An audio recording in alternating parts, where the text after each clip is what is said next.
right now to your questions, all right? You can take all your questions, you can shove it up your ass, all right? And this is why we're not going to give you no answers, all right?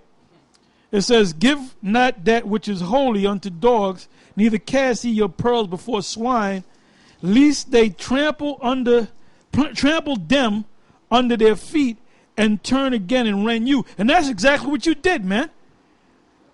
You know, we gave this out freely. Freely it has been given, freely give, all right?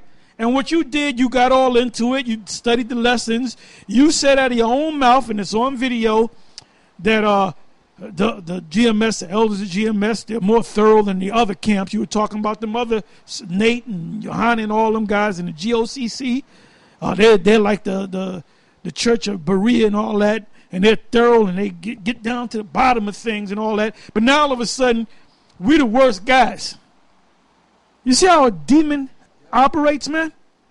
That's how a demon operates. But like I said, when you come down there with your list of questions, I'm not going to give you no answers, man. Because we've been giving you the answers going back when you first saw us, man. There's a reason why you call on the name of Yahweh Hashem Yahweh Shai. You didn't get it from Nate. You got it from us. There's a reason why the Sabbath falls on based upon when the new moon came in. You didn't get it from the other guys. That Friday sundown and Saturday sundown bullshit, you got it from us.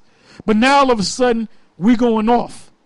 All right? Now, if you're not, you made another statement, I'm not doing this to be a personal, this is just business. Okay, if this is just business, ask Nate, because I'm pretty sure you believe that the mark of the beast is a chip. So why don't you get on Nate? Why don't you go to his camp and ask him about the mark of the beast and the name? Huh? Because you're full of shit, man. See, we pulled your card, now you're mad, you know? But get mad until the missiles come and destroy your ass. Or the Most High take you out another damn way. You are not a man of the Lord, and you've been brought up many a times, man. Your name came out many a goddamn times, man. Them guys on the West Coast, man, they done pulled your card, and now you're totally open to the world. There's no way you can come back, man. There's no way you can come back. You're done. You got pride in you, man. You got pride, man. Hey, a little leaven if the whole lump. This is Hebrews chapter 12, verse 15. Looking diligently, lest any man fail of the grace of the Most High. And that's what's going on with you. You're failing of the grace of the Most High.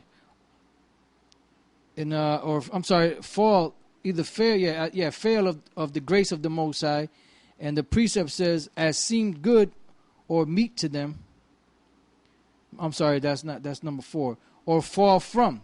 You know, you're falling from the grace of the Most High, lest any root of bitterness springing up trouble you, and thereby many be defiled. And you're going to have guys out there that's going to be defiled based off of the root of bitterness, that cancer that's growing inside of you, you know, to go against the truth. Well, he is a cancer. And you are a cancer.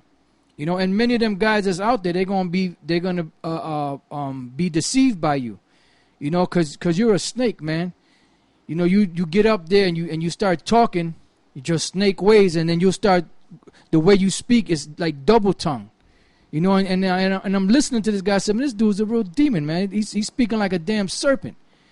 You know, but some of them guys, they're gonna be simple. They're gonna listen to you. They're gonna hear your woe is me stories, and they're gonna get caught up by that, and they're gonna be destroyed right along with you.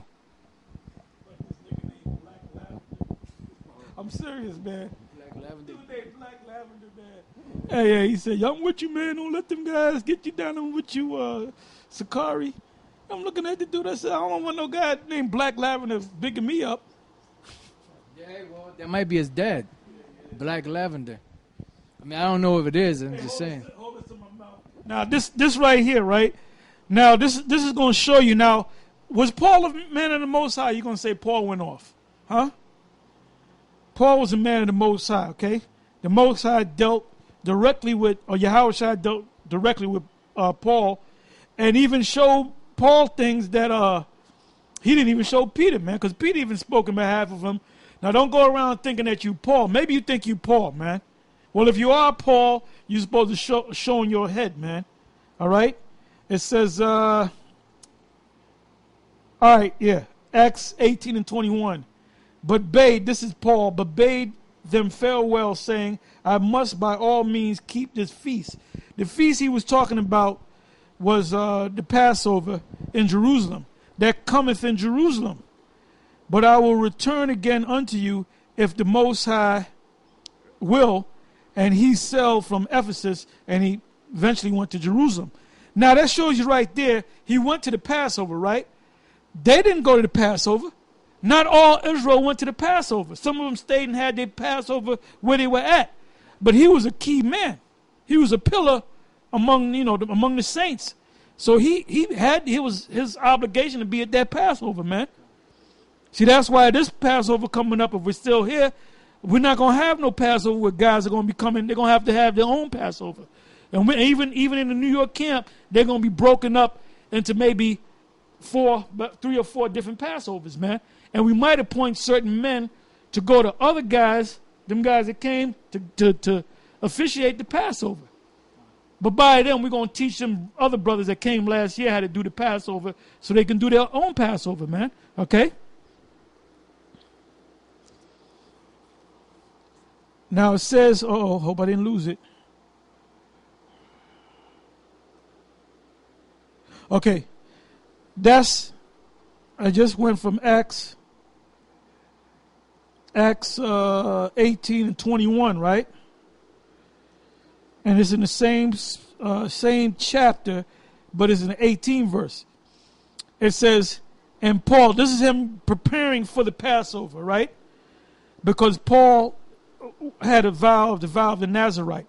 He said, and Paul, Acts 18 and 18, and Paul after this tarried there yet a good while, and then took his leave of the brethren, and sailed thence into Syria, and with him Priscilla and Aquila, having shown meaning shaved his head, shown his head in Cenchrea, for he had a vow.